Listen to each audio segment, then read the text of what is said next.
Restez informés chaque jour avec Scoop FM. Désormais, suivez nos journaux sur nos chaînes partenaires à Lubumbashi sur Sky Radio, la 97.7 MHz, à 6h, 9h, 12h, 15h, 19h et 21h. Suivez-nous également sur la radio communautaire Moïseni chaque jour à 9h05, 10h03 et 21h juste. Le journal du Scoop FM passe aussi sur Kipushi 24 Radio à 8h30, 12h30, 16h juste, 18h30 et 21h30. Retrouvez-nous également sur Vox Congo. Téléchargez dès maintenant l'application Vox Congo pour rester informé en temps réel.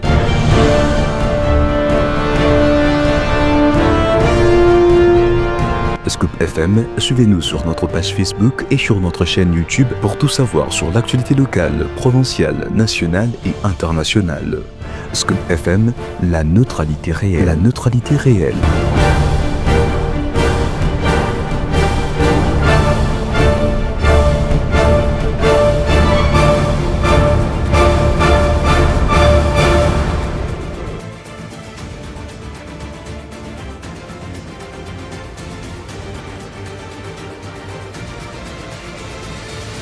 Bonsoir mesdames et messieurs, bienvenue à cette nouvelle édition du journal sur Scoop FM. C'est Armel Mutombo à sa présentation.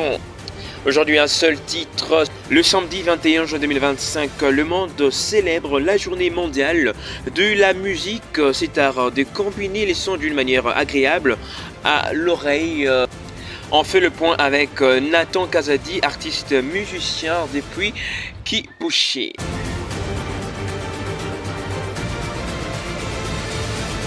Dans ce journal par site information, Kinshasa, 20 juin 2025, le gouvernement congolais a franchi un cap vers la décentralisation effective en demandant officiellement à la CENI d'organiser les élections des bourgmestres, des leurs adjoints, des conseillers urbains et des maires.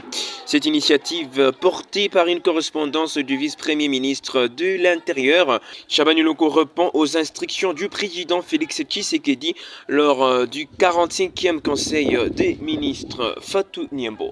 Le gouvernement congolais a franchi une nouvelle étape vers la décentralisation effective à travers une correspondance signée le vendredi 20 juin 2025 par le vice-premier ministre en charge de l'Intérieur, Sécurité, Décentralisation et Affaires coutumières.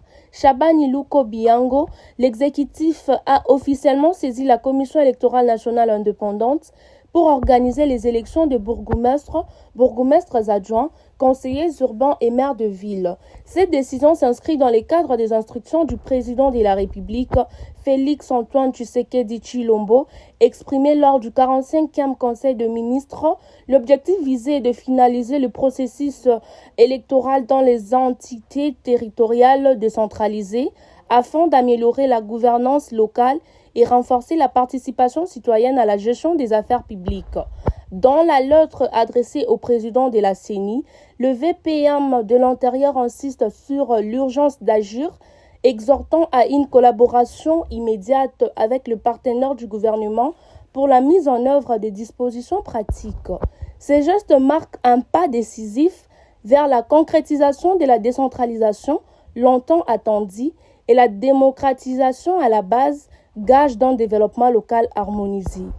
Pour rappel, des candidatures pour les élections de bourgmestres et leurs adjoints et des conseillers urbains avaient déjà été déposées à la CENI. Malheureusement, ces élections n'ont jamais été organisées. La centrale électorale avait justifié les reports par les contraintes financières. Comme annoncé au sommaire, samedi 21 juin 2025, le monde célèbre la journée mondiale de la musique.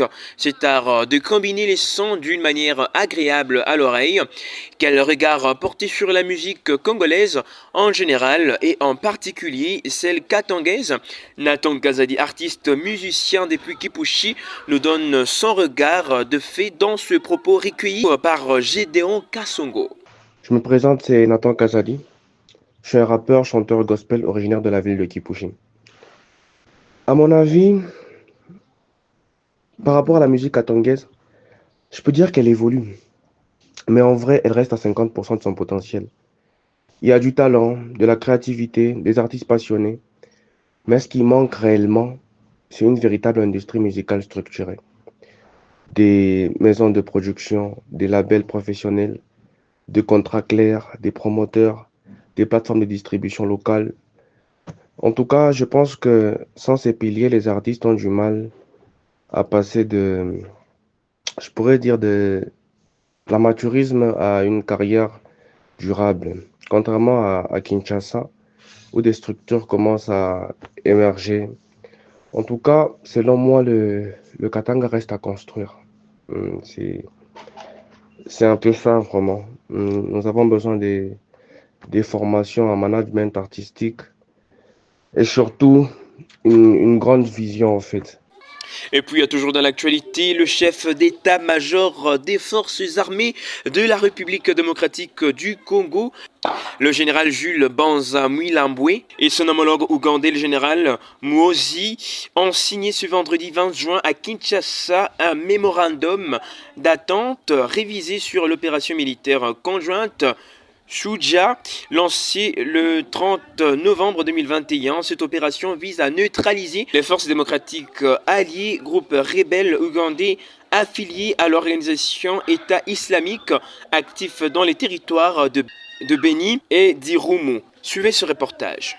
Le général d'armée Muhoozi Kainerugaba, chef des forces de défense du peuple ougandais, UPDF, et le lieutenant-général Banza Mwilambwe, Jules, chef d'état-major général des forces armées de la République démocratique du Congo, ont signé ce vendredi 20 juin 2025 le mémorandum d'entente révisé sur les opérations conjointes Shuja contre les terroristes ADF-MTM. Le nouveau mémorandum d'entente, réactualisé en fonction de l'évolution actuelle de la situation sur le terrain, prévoit le renforcement des opérations contre les ADF sur le terrain et leur élargissement dans les territoires de Mombasa en Ituri. Ces opérations conjointes seront également étendues contre les groupes armés auteurs de l'insécurité dans la province de l'Ituri, plus particulièrement dans les territoires de Djougou, Irumu, Mahagi et Aru. Pour appuyer ces opérations, il a été décidé le maintien de l'équipe conjointe de renseignement. L'autre point inscrit dans le nouveau document est la sécurisation conjointe des travaux de réhabilitation de la route Kassindi-Beni-Butembo. Le communiqué final de cette rencontre, qui a été précédé de la réunion des experts, est présenté ici par le général-major Ilungampeko Edmond, chef d'état-major adjoint de la force terrestre des forces armées de la République démocratique du Congo. L'association Calcio Milan, club de football italien, conclut une collaboration officielle avec la République démocratique du Congo via son ministère du Tourisme. L'annonce a été faite ce vendredi 20 juin par un communiqué du club lombard. J'ai donc à Songo pour le commentaire. Dans ces communiqués, ces clubs de la première division italienne a précisé que cet accord permettra d'attirer de nouveaux investissements et de créer des opportunités commerciales avec des acteurs internationaux et italiens. Il prévoit aussi la création de la première académie de l'AC Milan en RDC, ainsi que la promotion d'initiatives locales, rénovation d'un complexe sportif, des constructions d'une école à Boma dans les Congo central. De son côté, Didier Mpambia, ministre du Tourisme, a déclaré que ces partenariats vont au-delà du sponsoring habituel. Ces partenariats dépassent les sponsorings habituels. Ils s'inscrivent dans la stratégie du président Félix Tshisekedi pour repositionner la RDC comme un leader africain via une diplomatie active et la promotion de notre culture, de notre potentiel touristique et les talents de notre jeunesse. Une commission nationale du soft power a été créée à cet effet, a-t-il indiqué. À noter que, hormis ces partenariats avec l'AC Milan, la RDC prévoit de collaborer avec le club français de l'AS Monaco dans le cadre du projet Visite Diassi. Et puis Lubumbashi, le commissaire provincial de la police appelle ses troupes à récupérer la situation en toute urgence à travers la réorganisation des services.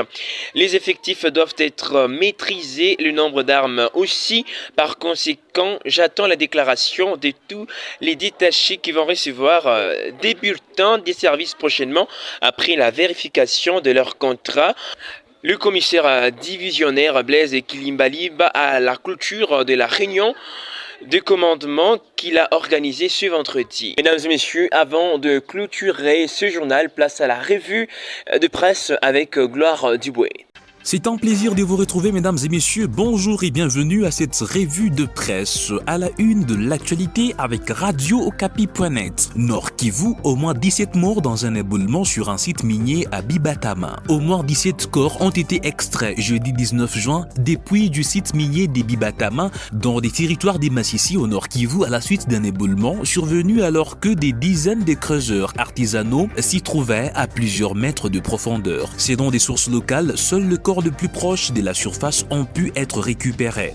De nombreuses victimes pourraient encore être ensevelies. Le député national Justin Daïchimiye, élu des Massissi et ancien coordonnateur de l'exploitation artisanale à Rubaya, attribue cette tragédie à l'exploitation minière archaïque qui prévaut dans la région. Des défenseurs de droits humains soutiennent cette position et exigent que les familles des victimes soient indemnisées. Ils dénoncent également l'absence des mécanismes de protection dans un secteur minier largement hors des contrôles attendu.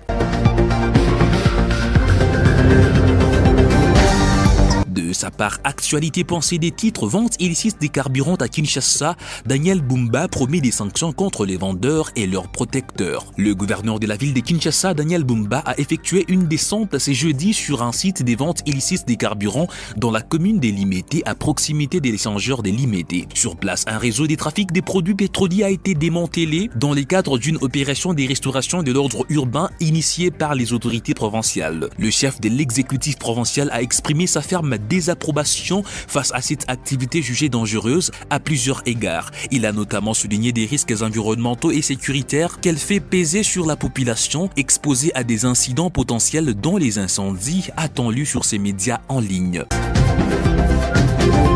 Terminons par Radio-Okapi.net qui titre « La RDC, désormais partenaire officiel de l'AC Milan ». Un accord de coopération a été signé par le président de l'AC Milan, Paolo Scroroni, et les ministres congolais du tourisme, Didier Mpabiamusanga, en marge du sommet sur le plan Mattei et les Global Gateway qui s'est clôturé vendredi 20 juin à Rome, en Italie. Ces partenariats positionnent la RDC comme premier partenaire et la destination officielle du tourisme de l'AC Milan. Ils visent à attirer des nouveaux investissements, créer des opportunités d'affaires et renforcer l'attractivité touristique de la RDC sur la scène internationale. Mesdames et messieurs, ainsi prend fin cette revue de presse sur votre radio. Merci à tous de l'avoir suivi. Mesdames et messieurs, merci de nous avoir suivis. C'était Armel Mutombo à la présentation sous la coordination de Christian Mouchampa. Merci à toute l'équipe de Scoop FM. D'ici là, portez-vous bien.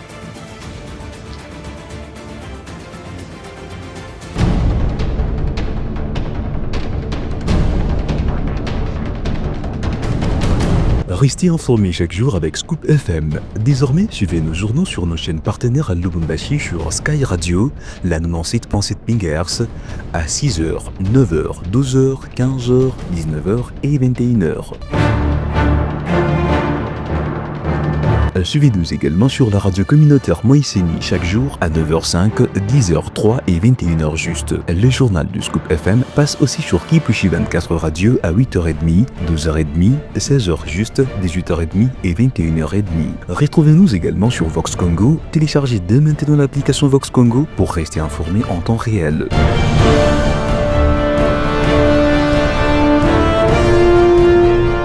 Scoop FM, suivez-nous sur notre page Facebook et sur notre chaîne YouTube pour tout savoir sur l'actualité locale, provinciale, nationale et internationale. Scoop FM, la neutralité réelle.